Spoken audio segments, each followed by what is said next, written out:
Perintah Siaga 1 tiba-tiba diumumkan oleh Panglima TNI. Melalui telegram Panglima TNI nomor TR 283,2026,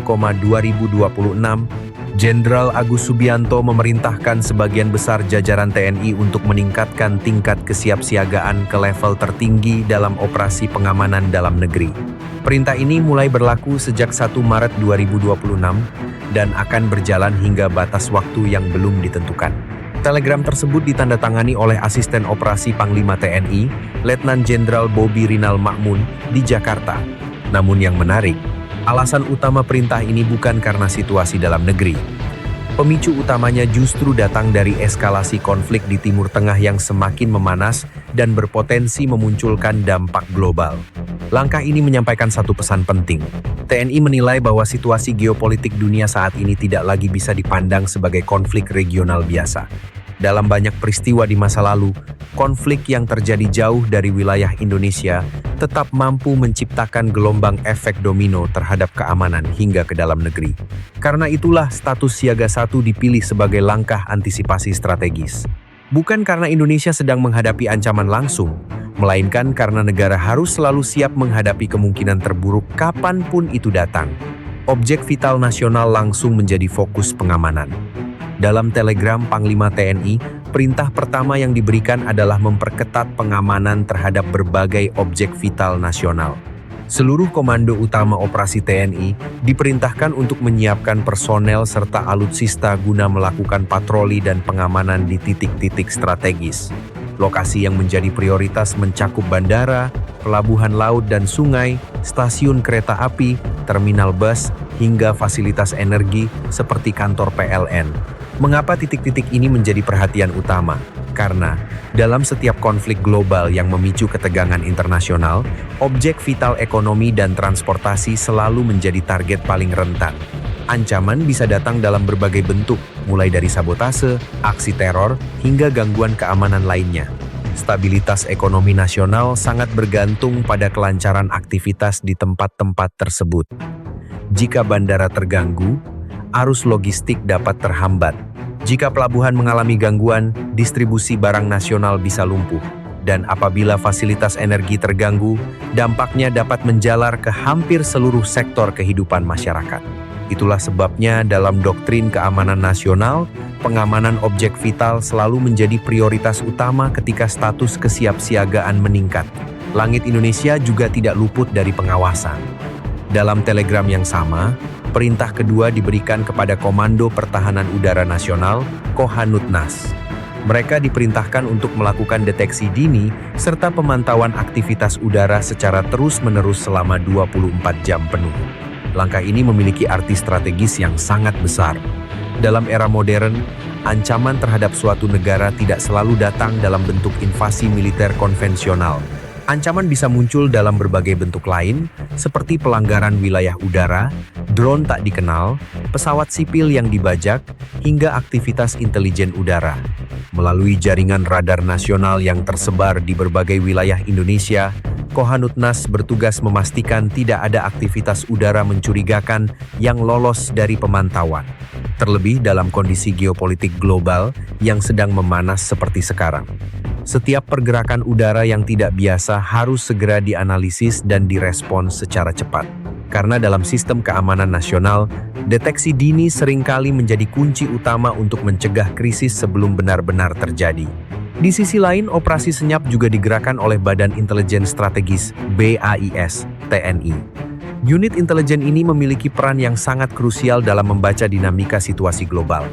BAIS memerintahkan para atase pertahanan Republik Indonesia yang bertugas di negara-negara terdampak konflik Timur Tengah untuk menjalankan beberapa tugas penting. Pertama, mendata keberadaan warga negara Indonesia. Kedua, memetakan potensi ancaman terhadap mereka. Ketiga, menyiapkan rencana evakuasi jika situasi tiba-tiba memburuk. Langkah ini diambil bukan tanpa alasan. Konflik di Timur Tengah dalam sejarah sering berkembang sangat cepat. Situasi yang terlihat stabil hari ini bisa berubah drastis hanya dalam hitungan jam. Dengan adanya rencana evakuasi yang disiapkan sejak dini, pemerintah Indonesia memiliki opsi respons cepat jika ribuan WNI harus segera dipindahkan dari zona konflik. Koordinasi juga dilakukan dengan Kementerian Luar Negeri, Kedutaan Besar Republik Indonesia, serta otoritas negara setempat. Semua langkah ini menegaskan bahwa perlindungan warga negara tetap menjadi prioritas utama negara. Wilayah ibu kota juga mendapatkan perhatian khusus. Dalam telegram tersebut, Kodam Jaya Jayakarta diperintahkan untuk meningkatkan patroli keamanan di berbagai titik strategis di Jakarta. Fokus pengamanan diarahkan pada objek vital nasional, kawasan diplomatik, serta kedutaan besar negara asing. Mengapa kedutaan menjadi perhatian penting? Karena dalam banyak konflik internasional, perwakilan diplomatik seringkali menjadi simbol politik yang sensitif. Ketegangan global dapat memicu aksi protes, demonstrasi, bahkan gangguan keamanan terhadap kedutaan. TNI bersama aparat keamanan lainnya memiliki tugas untuk memastikan bahwa situasi di ibu kota tetap kondusif. Stabilitas Jakarta sangat penting karena memiliki dampak langsung terhadap stabilitas nasional secara keseluruhan. Selain ancaman konvensional, TNI juga mengantisipasi potensi ancaman non-konvensional. Satuan Intelijen TNI diperintahkan meningkatkan operasi deteksi dini untuk memantau kemungkinan munculnya kelompok tertentu yang mencoba memanfaatkan situasi global. Dalam berbagai konflik internasional, sering muncul fenomena yang dikenal sebagai proxy activity, radikalisasi kelompok ekstrim, atau bahkan false flag operation. Kelompok tertentu bisa saja mencoba memanfaatkan isu global untuk menciptakan instabilitas di dalam negeri. Caranya bisa melalui propaganda, mobilisasi massa, hingga aksi yang mengganggu keamanan nasional. Itulah sebabnya deteksi dini menjadi sangat penting. Ancaman modern seringkali tidak terlihat secara jelas di permukaan, tetapi dampaknya bisa sangat besar jika tidak diantisipasi sejak awal. Ada satu faktor lain yang membuat status siaga ini semakin relevan. Indonesia saat ini sedang mendekati masa mudik Idul Fitri. Setiap tahun, puluhan juta warga Indonesia melakukan perjalanan secara bersamaan menuju kampung halaman. Bandara dipenuhi penumpang, pelabuhan menjadi padat, stasiun kereta api, dan terminal bus mengalami lonjakan mobilitas besar. Mobilitas nasional mencapai titik tertinggi dalam periode ini. Dalam kondisi seperti itu, faktor keamanan menjadi sangat krusial. Kerumunan dalam jumlah besar selalu memiliki potensi kerentanan terhadap berbagai gangguan keamanan.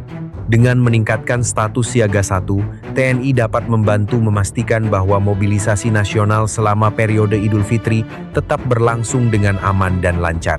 Pada akhirnya, perintah siaga 1 ini mengirimkan pesan strategis yang sangat jelas. Indonesia tidak sedang panik, tetapi Indonesia juga tidak pernah lengah. Dalam dunia keamanan nasional, kesiapsiagaan bukan berarti perang akan segera terjadi. Justru sebaliknya, kesiapsiagaan adalah cara terbaik untuk mencegah krisis sebelum benar-benar muncul. Langkah ini menunjukkan bahwa militer Indonesia terus memantau dinamika global dengan sangat serius. Dalam era geopolitik modern, konflik yang terjadi di satu kawasan dapat menciptakan dampak keamanan hingga ribuan kilometer jauhnya. Dan bagi Indonesia, menjaga stabilitas nasional tetap menjadi prioritas utama. Ketika dunia berada dalam situasi yang penuh ketidakpastian, satu prinsip menjadi sangat penting. Negara harus selalu siap menghadapi berbagai kemungkinan. Perintah Siaga 1 TNI adalah bentuk kesiapsiagaan tersebut. Bukan untuk menciptakan ketakutan, melainkan untuk memastikan bahwa Indonesia tetap aman di tengah dunia yang semakin tidak stabil. Karena dalam keamanan nasional, kesiapan hari ini bisa menjadi penentu keselamatan bangsa di masa depan.